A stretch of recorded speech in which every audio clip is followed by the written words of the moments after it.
dedicated his life to serving the Catholic Church. As a mark of respect for his memory, President Trump ordered flags be flown at half-staff, and he will be traveling to attend his funeral in Rome. The president will depart from Washington on Friday morning and return to the United States on Saturday evening following the funeral service. I can also confirm the dates of the president's trip to the Middle East. He will travel to Saudi Arabia, Qatar, and the United Arab Emirates from May 13th until May 16th. And on Thursday of this week, President Trump will welcome Norwegian Prime Minister at the White House for a working visit. The two leaders will discuss trade and regional security. This will be the 13th head of state visit of President Trump's term already. At the border, President Trump continues to deliver on his promise to make America safe again. The Wall Street Journal captured the Trump effect in a recent article. Border crossings grind to a halt as Trump's tough policies take hold.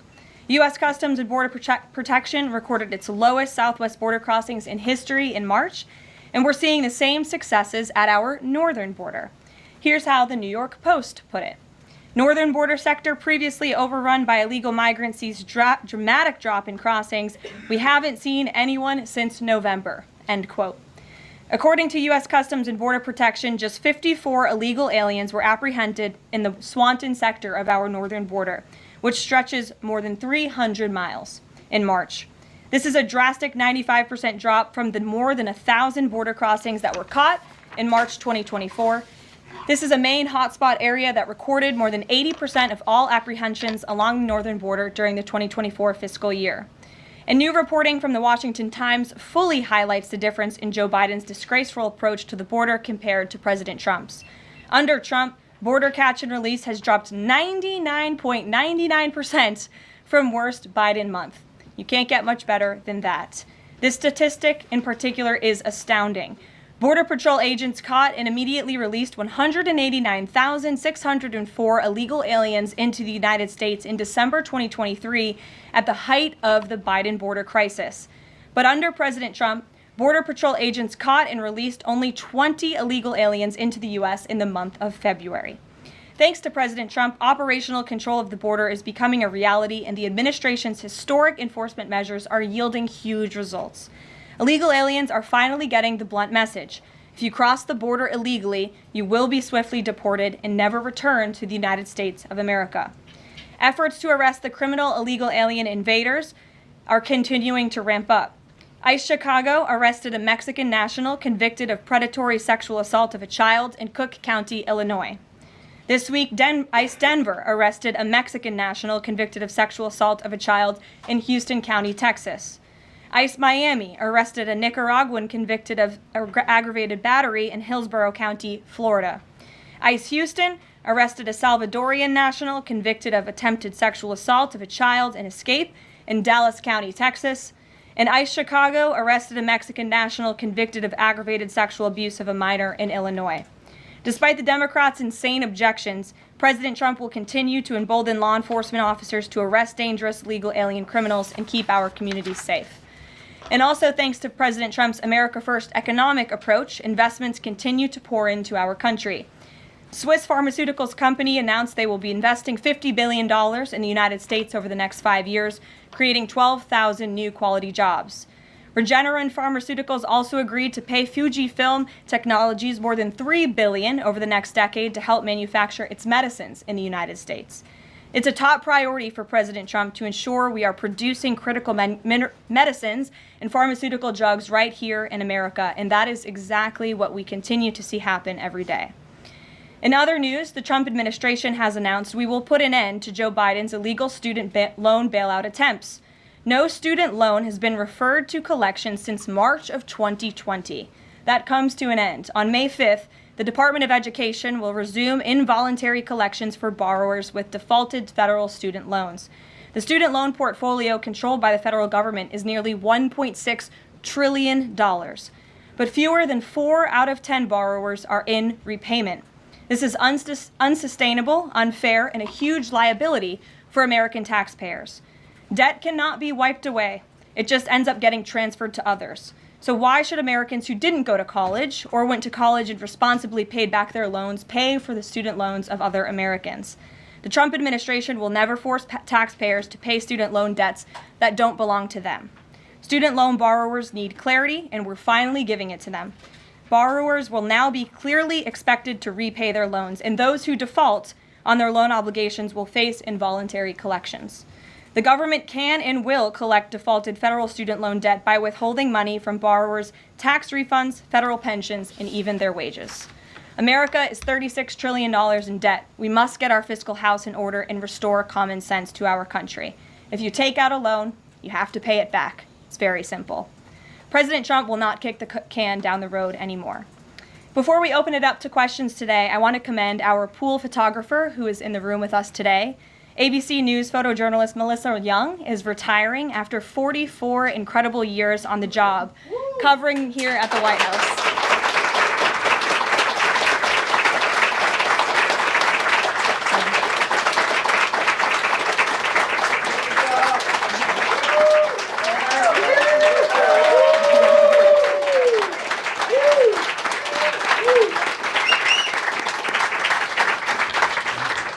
Melissa, congratulations. You have the largest round of applause I've ever heard in this room. So there's something we can all agree on, and you've had an incredible career here covering the White House. So congratulations to you, and we hope you enjoy retirement. I'm sure you will. And everybody else in the room will be very jealous of you as you're enjoying your rest.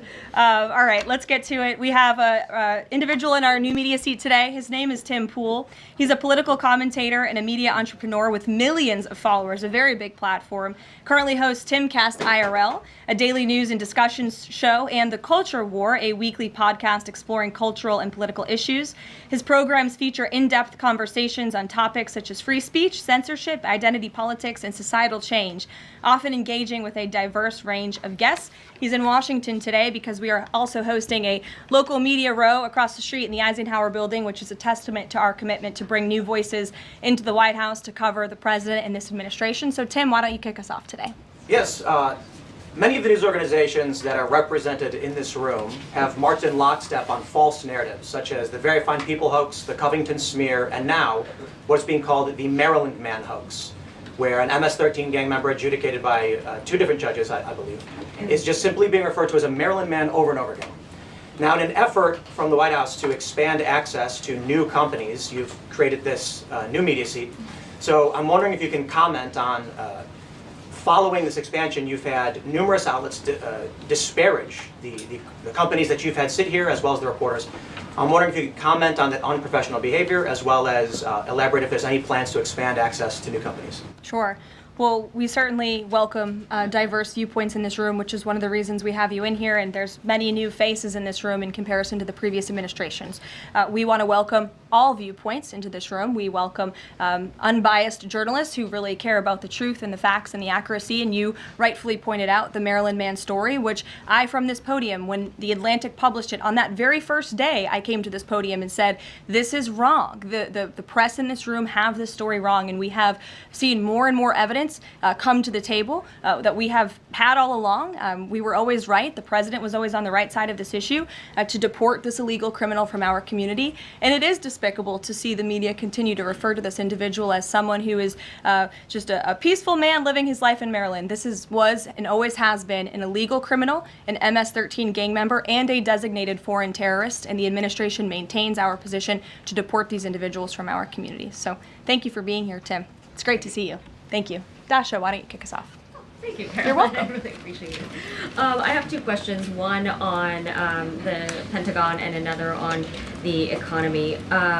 You said on Fox News that the entire Pentagon is working against Secretary Hegseth, but the people who were fired were Hegseth's own guys. So how do you square that, and what do you say to concerns that that's bad management? They were Pentagon employees who leaked against their boss to news agencies in this room, and it's been clear since day one from this administration that we are not going to tolerate individuals who leak to the mainstream media, particularly when it comes to sensitive information. And the Secretary of Defense is doing a tremendous job, and he is bringing monumental change to the Pentagon. And there's a lot of people in this city who reject monumental change, and I think, frankly, that's why we've seen a smear campaign against the Secretary of Defense since the moment that President Trump announced his nomination before the United States Senate.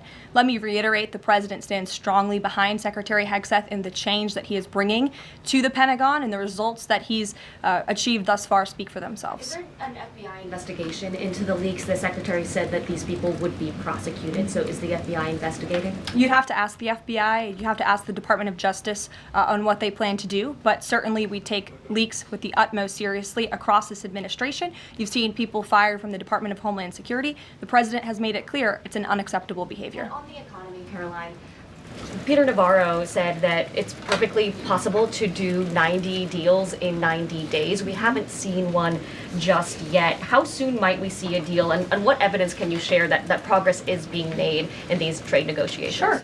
Well, I spoke to our entire trade team this morning. There is a lot of progress being made. We now have 18 proposals on paper that have been brought to the trade team. Again, these are proposals on paper that countries have proposed to the Trump administration and to our government. You have Secretary Bessent, Secretary Lutnick, Ambassador Greer, NEC Director Hassett, and Peter Navarro, the entire trade team, meeting with 34 countries this week alone.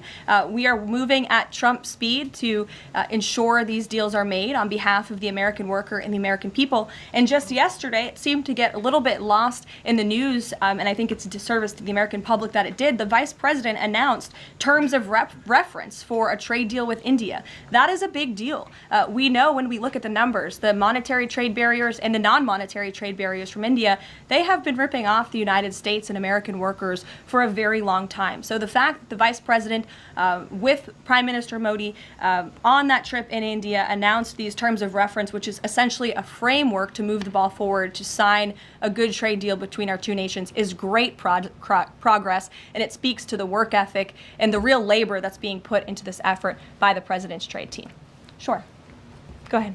Does the proposals that you talk about, is that enough to extend the pauses on these reciprocal tariffs, or does the President need to see, these deals inked and signed to offer any sort of additional extension beyond the 90 days? Well, look, ask me in July when the deadline hits. I know I'll be answering those questions from all of you in this room. There's a lot of time left, and the President's trade team is working, again, at Trump speed as quickly as they can to ensure that these deals can be made. Are any of those conversations yet with China happening? I actually do have something to share on that. I asked the President about this before coming out here, and he wanted me to share with all of you that we're doing very well in respect to a potential trade deal with China. As I mentioned, there have now been 18 proposals in more than 100 countries around the world who are wanting to make a deal with the United States of America, and the President and the administration are setting the stage for a deal with China. So we feel everyone involved wants to see a trade deal happen, and the ball is moving in the right direction. Sure. Setting the stage for a deal with China, what does that mean? Has the President spoken directly with Xi yet? I don't have anything to read out on a direct talk between the President and President Xi, but we will continue to keep you updated. And Secretary Bessent reportedly today told investors that this trade standoff with China he expects will be de-escalating soon because, as he described it, reportedly the situation is unsustainable. Is the President considering taking steps to de-escalate the situation with China? Again, I just read you words directly from the President of the United States. Those are moments ago. That's where his head is at right now. Caroline. Sure. Caroline, I had two questions, one on immigration and one on China. First on immigration. Roughly how many illegal immigrants and aliens do we have in our country, and how many does the administration plan on deporting? Sure. Well, you'd have to ask the Department of Homeland Security for a specific number, but we suspect it's definitely in the millions, perhaps upwards of 20 million people that were allowed into the country illegally by the previous administration. And the President and his team are focused on deporting as many as we possibly can, and they are moving as quickly as possible possible. The president's team has made it clear we need more funding from Congress to do more. We need more ICE agents out on the ground doing this very important work.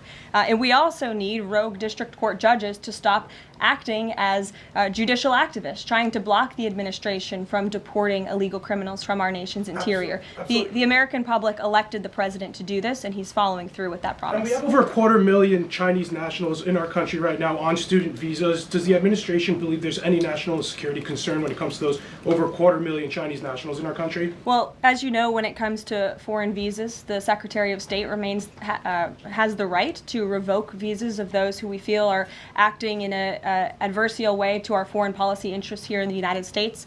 He has that authority according to the Immigration and Nationality Act. So I would defer you to the State Department for any individual case, but they are looking at individuals who are given the privilege of being on a visa in our country, and if they are acting, again, adversarial to our foreign policy interests, their visa can be revoked, and they should be aware of that. Sure, go ahead. Yes. I'm calling on you. Thank you, Caroline. You're welcome. Over the last few weeks, several countries have warned their citizens about travel to the U.S., and the Department of Commerce's own stats know that from a lot of countries, the number of visitors is falling. Does the White House have any message for people that might be reconsidering business or tourism travel to the U.S.? Where did you see that report? With the statistics coming from the Department of Commerce. Said what? It's hard to hear you. Sorry. That visitors from a lot of countries have fallen in the last 3 months. I'd have to look at that report to comment on the merits of it. I think most people around the world recognize the United States of America is a great place to do business. It's a beautiful place to visit, and they should certainly come here because it's a much safer country than it was 4 years ago under the previous president. Libby, good to see you. A question about this upcoming announcement from HHS to ban food dyes. During the first week of the administration, the FDA announced that it's pulling its plan to ban menthol cigarettes. So 2 questions for you. How do you square a ban on menthol cigarettes being pulled and then announcing this ban on food dyes? And then how does the president feel about this upcoming ban that RFK is going to announce? Sure. Well, look, the Secretary of Health and Human Services, the president nominated him because he trusts him to make this country healthy again. It's not just a slogan. It really is a movement that has broken ground across the country. There's millions of people who believe in RFK Jr., Secretary Kennedy, and what he's doing. I don't want to get ahead of HHS with this historic announcement later and the details of it, but obviously the Secretary feels that he has reason and evidence to announce the ban on artificial dyes later, and I'll let him speak to that this afternoon. Phil. The president started the process of reclassifying more than 50,000 federal employees as Schedule F. We've already seen him march through a number of government agencies. I'm curious, should we expect mass firings, or is this a case-by-case approach, a scalpel or a sledgehammer? Well, look, as you saw on Friday, the president put out a statement about it. The Office of Personnel Management reclassified workers. They're now called scheduled policy/career. And all the president is trying to do is ensure that federal workers are being held accountable for corrupt behavior. If they are engaging in corruption as a government worker, they should no longer have their job. I think that's pretty common sense.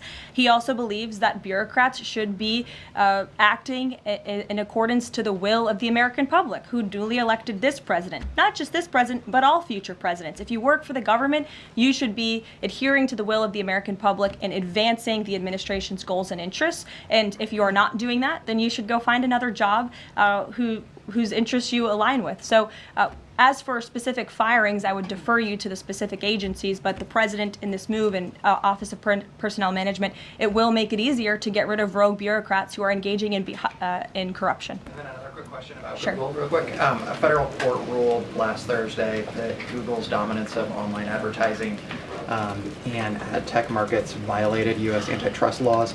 I know the president has spoken to a number of folks in big tech, and Google's CEO was even at his inauguration. I'm curious, what is the president's reaction to that court ruling? I'll have to ask him, and I'll get back to you, Phil. Thank you, Caroline. You're welcome. John. Thanks a lot, Caroline. Some economic questions for you. Kevin Hassett has been a key economic advisor to the president in both of his terms. In 2022... And he still is. And he still is. He was just in my office. Absolutely. In 2022, he said that the independence of the Fed is super important. That's a direct quote. Is that something that the president subscribes to? Does he still believe in the independence of the Federal Reserve? Well, look, I think the president has made his position on the Fed and on Powell quite clear. The president believes that they have been making moves and taking action in the name of politics rather in the name of what's right for the American economy. The president has the right to express his displeasure with the Fed, and he has the right to say he believes interest rates should be lower. He believes Americans should be able to borrow money cheaper than they currently are right now. And I also spoke to Kevin Hassett about the Fed as well, and he has called into question the Fed's independence and whether they are actually doing things, again, out of the best interest of the economy, or are they doing it for partisan reasons. The president wants to see interest rates lower. He has made that quite clear. We've also seen, if I may, I'm sorry, one more, Caroline, just about, I said 2 economic questions, about the dollar. We've seen the dollar at multi-year lows versus the euro and other currencies around the world. Is it the administration's policy for a strong dollar? How does it view the dollar versus other currencies around the world? The president wants to see the dollar remain as the world's reserve currency for our long-term fiscal stability and our economic growth. He's been quite clear about that. Sure. 2 questions. And then to the woman behind you, who I haven't seen before, welcome. Go ahead, Mary. Earth Day and then the Supreme Court, if that's okay. That's right. It's Earth Day. Yes. Happy Earth Day, everyone. I saw the president truthing about the garbage pileup from China in the Pacific, and then I believe Lee Zeldin is headed to San Diego to investigate the pile of sewage from Mexico. Can you speak to what the White House has planned for Earth Day and anything in that arena? Sure. I do have points from the EPA. Administrator Zeldin's doing a fantastic job, and they are always sharing their accomplishments with the White House, which we very much appreciate. He will be traveling. I believe he's in California today for sewage situation. Here you go. Administrator Zeldin met with his Mexican counterpart to discuss steps Mexico needs to take to ensure the water entering the United States is clean and safe.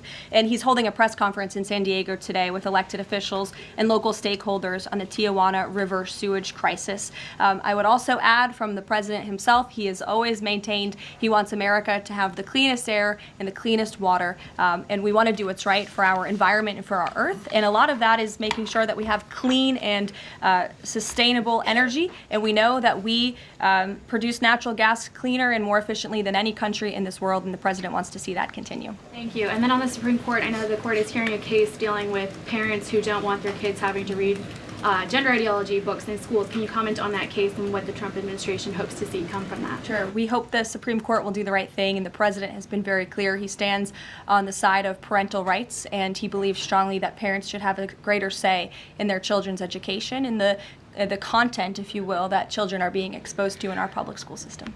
Sure. Go ahead. Caroline, thank you. Hi. I'm Caroline Leavitt with World News Group.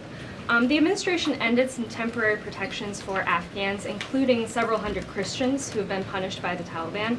Is the president considering any exceptions for Afghans who could face death or torture if they return to their home country? So let's just be clear about one thing. We didn't end that proactively. It expired, and it's because the previous administration illegally paroled millions of people, or hundreds of thousands of people, into the country, and then gave them temporary protective status, which again is a temporary status. It's not a permanent status in this country. And if there are individuals here who came in through the Biden administration who want to claim asylum, there is a legal process to do that, and those cases will be adjudicated by a judge on a case-by-case basis. We have a legal immigration process in this country for a reason, and all this administration is trying to do is effectuate that. Reagan. Thank you, Caroline. I have 2 questions for you Sure. on immigration. March deportation numbers were down slightly from the same time period last year. SCOTUS recently ordered a pause on deporting Trinidad Tobago members with the Alien Enemies Act.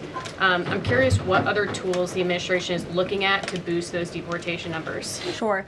Well, we are obviously complying with the court's order. However, it was a temporary pause. The Supreme Court basically said, sit tight, and they will follow up with an order, and we're confident that the Supreme Court will rule on the side of law and recognize the president absolutely has the executive authority to deport foreign terrorists from our nation's interior under the Alien Enemies Act. We feel very strongly about that, and we're confident the courts will side with the president and his executive authority. As for deportations, we continue to deport illegal criminals under Title Title VIII, which is an immigration authority given to our Border Patrol agents and the Department of Homeland Security to deport illegal criminals from this country. And the administration continues to do that at record speed as quickly as they can with the resources that they have. They recently dropped charges against the MS-13 leader caught in Woodbridge, Virginia, with the idea that this will expedite the deportation process. Does the administration plan to drop charges against other criminal illegals to speed along the deportation process? You'd have to ask the Department of Justice. Obviously, that's within their purview, and I can't speak for them. However, it is our goal to deport as many illegal criminals and aliens from our country as we possibly can, as quickly as we can. Jackie. Thank you, Caroline. We've heard so much about this Saudi trip planning, and the president's mentioned it himself before, but I don't think we've ever heard on the record what he hopes to achieve in Saudi Arabia and what the purpose of the trip is. Sure. Well, the president looks forward to this. It was supposed to be his first foreign visit, but of course now he is going to Rome this weekend to honor the Pope and attend the funeral. The president looks to strengthen the ties between the United States and these countries in which he will be visiting. He'll be having many bilateral meetings and talks, and we look forward to the trip and hope to see many of you there. And the meetings in London this week, do they have any nexus with the plans in Saudi Arabia? I can't speak to that. However, I do have an update on meetings when it comes to the Russia-Ukraine war. I was just in the Oval Office with the President, Steve Witkoff, and they wanted everybody to know that the negotiations continue. We feel, again, we're hopefully moving in the right direction, and the special envoy, Steve Witkoff, will be heading to Russia again later this week to continue talks with Vladimir Putin. Is that why Rubio is not heading to London? Is he accompanying Witkoff to Moscow? I can't speak for the Secretary of State's travel schedule. I'd defer you to the Department of State. And then more broadly, just about the peace agreement, the talks that are ongoing. Secretary Rubio had said that if things don't go the right way, that the U.S. might need to take a step back. What does stepping back look like? Is that a step back from brokering peace, or would that imply a broader withdrawal from U.S. support for Ukraine and the war?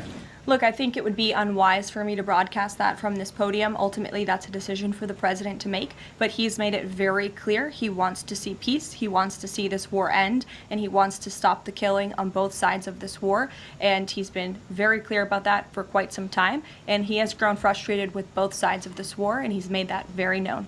Caroline, Brian. Thank you, Caroline. Last week, the president talked about nonprofit groups, specifically taking on crew, and he hinted that there could be further actions taken against nonprofits. Does the White House have any plans for any sort of actions against NGOs, nonprofits, or other similar groups? Is any of that coming up? Is that being worked on at this time? I'll have to check in with our policy team and get back to you. Sure. Thank you, Caroline. Travis Gilmore with the Epoch Times. Are some colleges using taxpayer funds to further political agendas? And what is the administration's response to Harvard's lawsuit? Sure. Well, the president has made it quite clear that it's Harvard who has put themselves in the position to lose their own funding by not obeying federal law.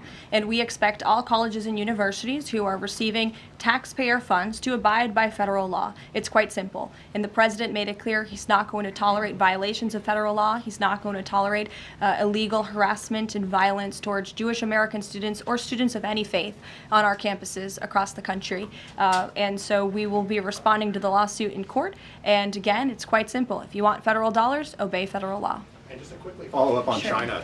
Any response to reports that China is targeting U.S. trade allies with potential retaliatory measures for supporting U.S. agendas?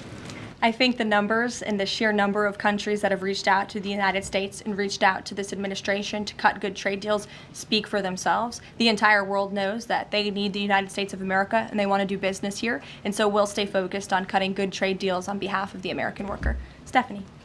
Thank you, Caroline. Can you give us any additional details from the president's call with Netanyahu today? I did speak to the president about it. It was a good call. They spoke particularly about Iran and the negotiations that are underway with Iran and the United States. And the president has made it very clear repeatedly, but I'll reiterate, there is no daylight between the United States of America and the state of Israel. He stands strongly behind our ally. He's made it quite clear when it comes to Iran that we want to see a deal, and Iran has a choice to make. But the president has also made it very clear, and he reiterated that in his call with Prime Prime Minister Netanyahu today about the need for Iran to never obtain a nuclear weapon. I do have one more bit of news that I would like to share with all of you. Just give me 1 second to find it. And it's in regards to the terrorist attack that took place in India earlier today. The president has been briefed by the National Security Advisor, and he's being kept up to speed as more facts are learned. What we know already is dozens were killed and even more were injured in a brutal terrorist attack in a popular tourist location in South Kashmir. President Trump will be speaking with Prime Minister Modi as soon as he possibly can to express his heartfelt condolences for those lost, and our prayers are with those injured and our nation's support for our ally India. These types of horrific events by terrorists are why those of us who work for peace and stability in the world continue our mission. So we'll give you a readout of that call later this afternoon. There's a lot of work to be had. You may hear from the president later this afternoon as well, and we'll see you all later. Thank you. Were any Americans among those dual American citizens? We'll keep you posted.